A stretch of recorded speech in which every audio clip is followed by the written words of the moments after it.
Anniversary.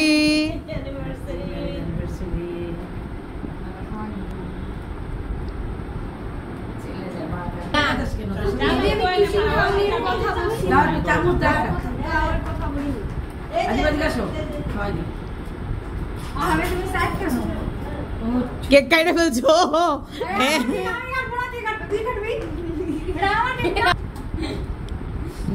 আসসালামু আলাইকুম।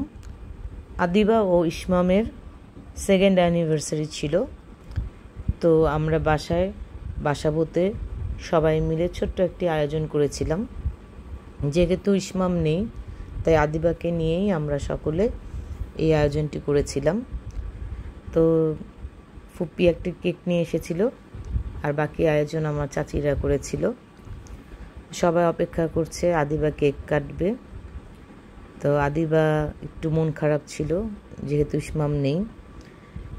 তারপরও যেহেতু কিছুদিন পরে চলে যাচ্ছে, ওকে বুঝালাম যে নেক্সট অ্যানিভার্সারি তোমরা দুজনে একসাথেই করবে। তো এরপরে আমরা সবাই ছবি তুলে ব্যস্ত হয়ে গেলাম। সবাই ছবি তুললাম, ফুপা আসলো, ফুপা উইশ করলো।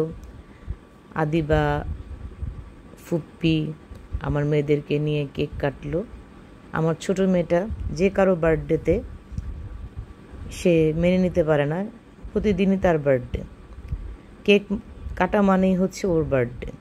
এটা যে অন্য কারো বার্থডে বা অ্যানিভার্সারি হতে পারে সেটা সে মানবেই না, তার সব সময় নিজের বার্থডে হতে হবে। তো এরপর আমরা সবাই খেতে বসলাম। মজার মজার সব রান্না করেছিল। এখানে অনেক কিছুই খাবার ছিল, পোলাও, রোস্ট, বড় বড় চিংড়ি, বাদাম ভর্তা, শুটকির বড়া, সালাদ, গরুর মাংস, মাছ ভাজা ছিল, রোস্ট ছিল। এগুলোর ভিডিও করা হয়নি। তো আমরা সবাই মিলে মজা করে খাচ্ছিলাম। আসলে পরিবারের সাথে একসাথে ছোট একটা অনুষ্ঠানেও যদি একত্রিত হই, সেটা অনেকটা আনন্দদায়ক হয়ে যায়। ছোট ছোট আড্ডা, ছোট ছোট কথাবার্তা অনেক মনে আনন্দ দেয়, অনেক রিফ্রেশিং লাগে।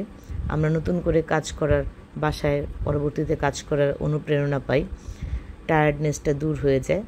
তো আমার মেয়ে ছোটোটা ও ডান্স করছিল আপন মনে। এখানে দই মিষ্টিরও আয়োজন ছিল। আয়ান তুষিন ওরা বসে খাচ্ছিল। আদিবা বসে বসে শিখনের সাথে ইসমামের সাথে টেক্সট করছিল। কিছুটা স্যাড ছিল।